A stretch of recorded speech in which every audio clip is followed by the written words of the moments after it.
Renungan Harian 21 Desember dari buku This Day in Baptist History 2 dengan judul Adios Amigo Westrap. Nats yang diambil Mika pasal 7 ayat 2 dan Lukas pasal 12 ayat 4. Pekerjaan misioneris selalu penuh dengan bahaya fisik dan kematian. Paulus, misioneris terhebat di abad pertama, mengatakan, "Tetapi aku tidak menghiraukan nyawaku sedikit pun. Beberapa pahlawan rohani dan pahlawan wanita yang saya kenal telah menderita keruntuhan fisik total. Dan jika Tuhan masih mengulur kedatangannya, mereka akan membawa bekas luka pengorbanan mereka ke dalam kubur. Yang lain, seperti pahlawan kita hari ini, telah diperpendek hidupnya karena mereka mengalami murka ilah zaman ini.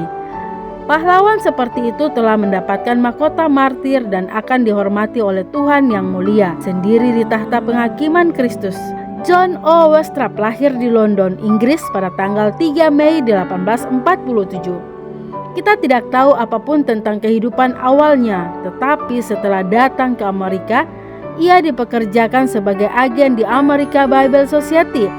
Pada tahun 1871, Tuan Westrap mengajukan untuk melayani di bawah American Baptist Home Mission Society di New York. Dan dia bekerja di seluruh Amerika Barat Daya.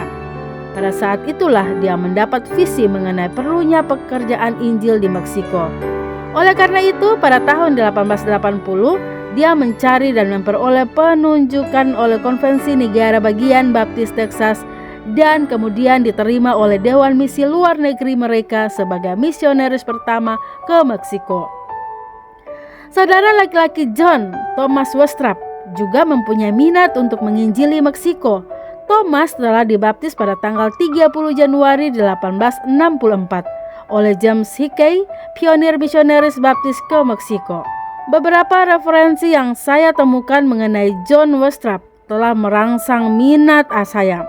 Namun yang dapat saya temukan hanyalah referensi singkat mengenai abdi Allah ini dan pembunuhannya di Meksiko pada tanggal 21 Desember 1880 hari ini. Prestridge hanya menyatakan beberapa bulan setelah dia memulai pekerjaannya, dia dibunuh oleh orang-orang Meksiko dan Indian yang fanatik di dekat Progreso, Coahuila. Sejarah negara bagian Baptis Texas juga hanya menyebutkan sepintas tentang kemartirannya. H.A. Tupper memberikan lebih banyak informasi. Ada 4 gereja di negara bagian Coahuila dengan 80 anggota dan tidak ada gembala sejak kematian misionaris kami, John Westrap, yang dibunuh ketika mengunjungi gereja-gereja kecil yang tersebar dan berusaha untuk menguatkan mereka. Setelah pembunuhan John Westrap, saudaranya T.M. Westrap ditunjuk oleh Konvensi Negara Bagian Texas untuk menggantikan John dalam pekerjaan pelayanan Meksiko. Tupper mengutip korespondensi dari Texas sebagai berikut. Pada pertemuan Dewan Konvensi Negara Bagian kita yang diadakan pada tanggal 6 April, resolusi berikut diadopsi dengan suara bulat, bahwa kami merekomendasikan kepada Dewan Misi Luar Negeri untuk menunjuk Referen T.M. Westrap sebagai penerus Referen O. Westrap sebagai misionaris ke Meksiko, dan bahwa kami berjanji pada konvensi kami untuk mendukungnya dengan gaji yang sama dengan yang kami berikan kepada saudaranya. Pencarian saya untuk informasi tambahan mengenai Referen John Westrap tidak pernah memberikan kepuasan penuh. Namun saya percaya bahwa kita harus menghormati kenangan akan pria tersebut di antara kaum baptis saat ini.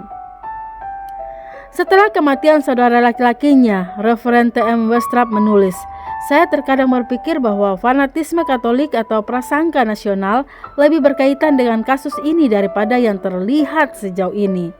Mungkin laporan paling menyeluruh yang ada adalah laporan Frank Means. Ia menulis, Hickey sangat mempengaruhi 2 bersaudara Inggris, John dan Thomas Westrap, yang tinggal di Meksiko. Dalam beberapa minggu saja John Westrap dan seorang pembantunya dibunuh, entah oleh orang-orang fanatik agama atau oleh bandit-bandit Indian. Namun tidak sebelum dia membuat catatan dalam buku hariannya yang mengisahkan tentang orang-orang yang bertobat. pembaptisan, dan pelayanan kepada gereja-gereja yang telah sebelumnya didirikan di negara bagian Coahuila. Catatan terakhir yang dia buat berbunyi, 4 pembaptisan hari ini, kembali dan ajar mereka minggu depan. Catatan terakhir dalam buku harian Westrap itu mengubah seluruh jalan hidup William D. Powell, sekretaris sekolah minggu dan konvensi pembagian traktat Texas. Dia dikirim untuk menyelidiki kematian Westrap, dan setelah menemukan buku harian itu, dia akhirnya pergi ke Meksiko untuk menggantikan Westrap. Kaum Baptis Texas harus mengatasi permusuhan alami terhadap orang-orang Meksiko yang disebabkan oleh ingatan akan pembantaian di Alamo pada tahun 1836 oleh pasukan Antonio Lopez de Santa Anna. Kemudian kemartiran Reverend John Westrap menghadang mereka.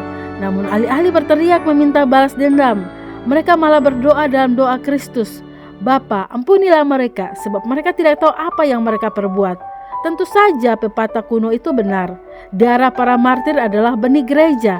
Bala bantuan dalam diri Reverend T.M. Westrap dan Reverend William D. Powell melangkah maju untuk membagikan pesan dari Sang Juru Selamat. Bukan pesan tentang seorang martir dan yang dengan rela memberikan darahnya demi keselamatan para pemberontak. Pekerjaan di Meksiko masih jauh dari selesai. Mari kita berdoa hari ini bagi para misionaris yang melanjutkan pelayanan yang dimulai di Meksiko beberapa tahun yang lalu. Bahayanya berbeda-beda, namun tugasnya tetap sulit. Renungan tambahan Dr. Suwanto Liau. Dari sejak zaman Konstantin, kaum Anabaptis adalah musuh utama gereja Roma Katolik. Mengapa bisa begitu? Karena sejak Roma membelokkan syarat keselamatan, sehingga bukan hanya bertobat dan percaya kepada Yesus Kristus, melainkan ditambah dengan berbagai upacara sakramen.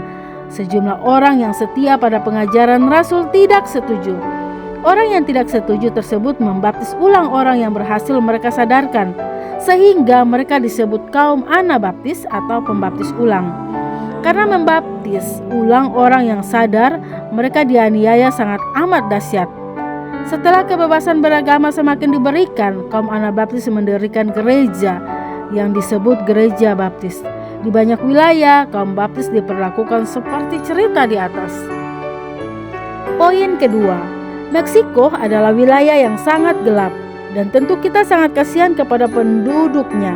Kita tidak percaya bahwa Tuhan sudah menetapkan mereka ke neraka, melainkan karena mereka sendiri tidak memakai akal budi yang diberikan kepada mereka untuk mencari kerajaan dan kebenaran Allah. Dan sedikit sekali orang yang terpanggil memberitakan Injil ke Meksiko. Tuhan sudah memberikan Alkitab dan akal budi kepada setiap manusia, dan Tuhan mau setiap manusia memakai akal budinya untuk mencari kebenarannya. Dan jika ada kemauan, maka Tuhan akan tambahkan hingga berkelimpahan.